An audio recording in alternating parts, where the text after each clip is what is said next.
नमस्कार मित्रांनो, लग्नाची बेडी या येणाऱ्या काही भागामध्ये असे होणार की आपण कालच्या भागामध्ये असे बघितले की राघव आणि सिंधूला इतक्या भयानक संकटातून सामना करून एक सुंदर असे गोंडस बाळ झालेले असते। म्हणजे राघव आणि सिंधूच्या प्रेमाचे हे जीवन सार्थक झालेले असते आणि सिंधूला सुद्धा लवकरच एक मुलगी होणार असते आणि राघव सिंधूचे प्रेम हे आणखीनच बहरणार असते।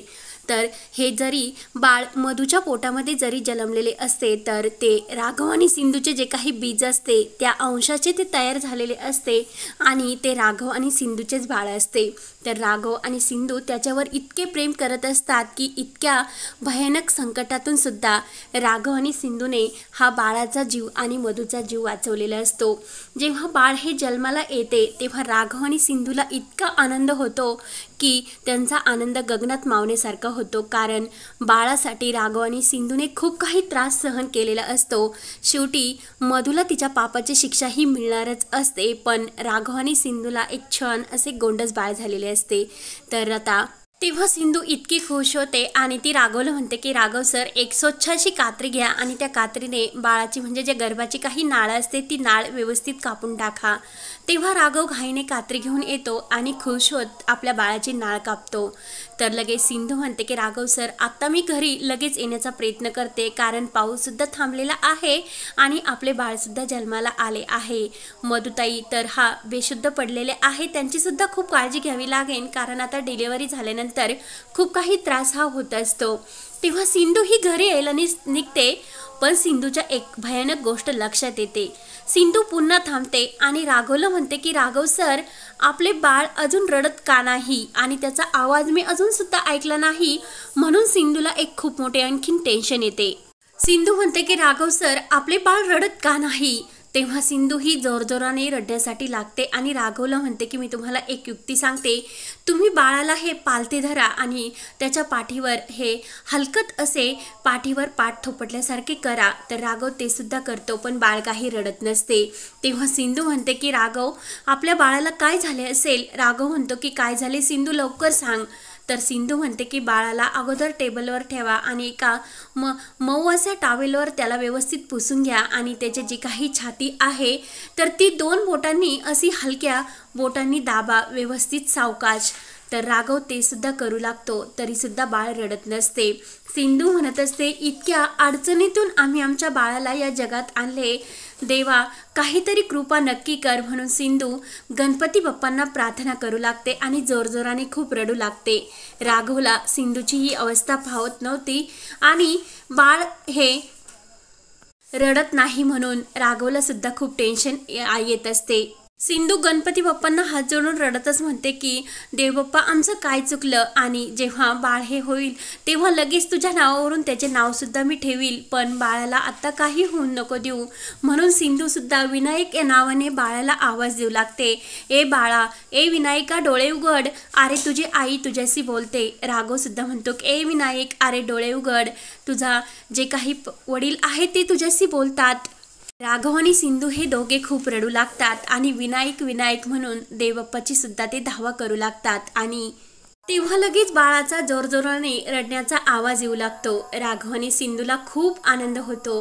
तर लगेच सिंधू म्हणते की खरंच देवा, तू माझे ऐकले आणि आता विनायकला मी लगेच तुझ्या दर्शनाला घेऊन येईन। तर लगेच सिंधू म्हणते की राघव, आय लव्ह यू, तुम्ही सर्व करून दाखवले आणि आपल्या बाळाला शेवटी या जगात आणलेच। राघव म्हणतो की सिंधू, मी काहीच केले नाही, सर्व तू काही सांगितले ते सर्व मी केले आणि I love you Vinayak, I love you असं सिंधूला सुद्धा म्हणत असतात आणि एकमेकांना ते आपले प्रेमाचे हे आनंद व्यक्त करत असतात। तेव्हा सिंधू लगेच घाईने घरी येण्यासाठी निघते आणि घाईने ती घरी येते आणि बाळाला आपल्या हातामध्ये घेऊन सिंधूला इतका आनंद झालेला असतो की तिचे मातृत्व हे भरून आलेले असते। राघवला म्हणत असते की राघव सर, मी काकू आणि घरच्यांना सर्वांना फोन केला आणि आपल्याला एक सुंदर असा गोंडस मुलगा झाला असे सर्वांना मी आनंदाची बातमी सांगितली। तर लगेच सिंधू बाळाला घेते आणि बाळाला घेतल्यानंतर बाळ हे रडत असते। सिंधू म्हणते की अरे बाळा, असे रडायचे नसते, चूप हो। तर लगेच बाळ हे शांत होते। तर सिंधूला इतका आनंद होतो आणि ती राघवला म्हणते की राघव, बघितले का, एकदा आईने मायेचा स्पर्श केला की बाळ लगेच शांत होते। तर लगेच बाळ हे रडता रडता राघवची सुद्धा बोट धरते. सिंधूला आणखीनच आनंद होतो. सिंधू म्हणते की आल्या आल्या बाबांना मदत करण्यासाठी सुद्धा तू लागला आणि बाबांची जास्त तुला काळजी आहे का रे बाळा. म्हणून विनायक म्हणून सिंधू बाळाचे खूप असे कौतुक करू लागते. राघवला सुद्धा खूप आनंद झालेला असतो आणि सर्वजण हे घरी येतात. तर घरी आल्यानंतर सिंधू म्हणत असते की राघव सर, तुम्ही आज जे काही केले ना ते एका खूप मोठ्या चमत्कारापेक्षा सुद्धा मोठे आहे. कारण खूप मोठ्या लोकांना सुद्धा हे जमत नाही ते तुम्ही करून दाखवले आणि तुमच्या मुलाला किती भयानक संकटातून तुम्ही या जगामध्ये आणले. खरंच विनायक आणि तुमचा जो काही नाते आहे ते खरंच इतके गहरे असतील की तेव्हा सिंधूचे लक्ष हे मधूकडे जाते आणि मधू अजूनसुद्धा बेशुद्धच असते. तर लगेच सिंधू बाळाला राघवच्या हातामध्ये देते आणि राघवला बाळाला आतमध्ये घेऊन जाण्यासाठी सांगते.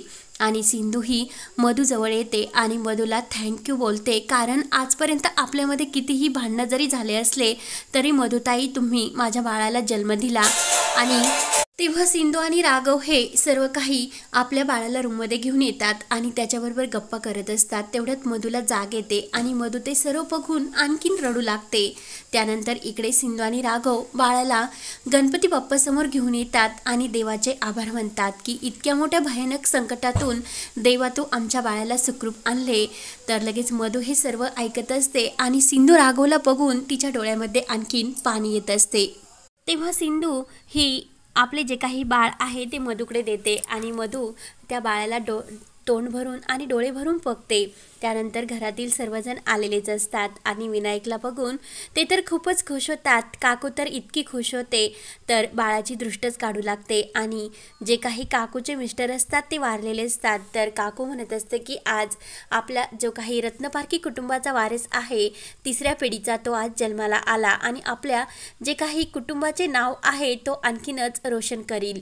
तेव्हा काकूला सुद्धा इतका आनंद झालेला असतो आणि घरातील सर्वांना सुद्धा. राखी म्हणत असते की आता लवकरच रक्षाबंधन सुद्धा येत आहे पण जी काही हरणी आहे ती इथे नाही. मग विनायकला राखी कोण बांधणार. त्यामुळे कोणतेही टेन्शन नको, मी माझ्या विनायकला राखी नक्की बांधणार.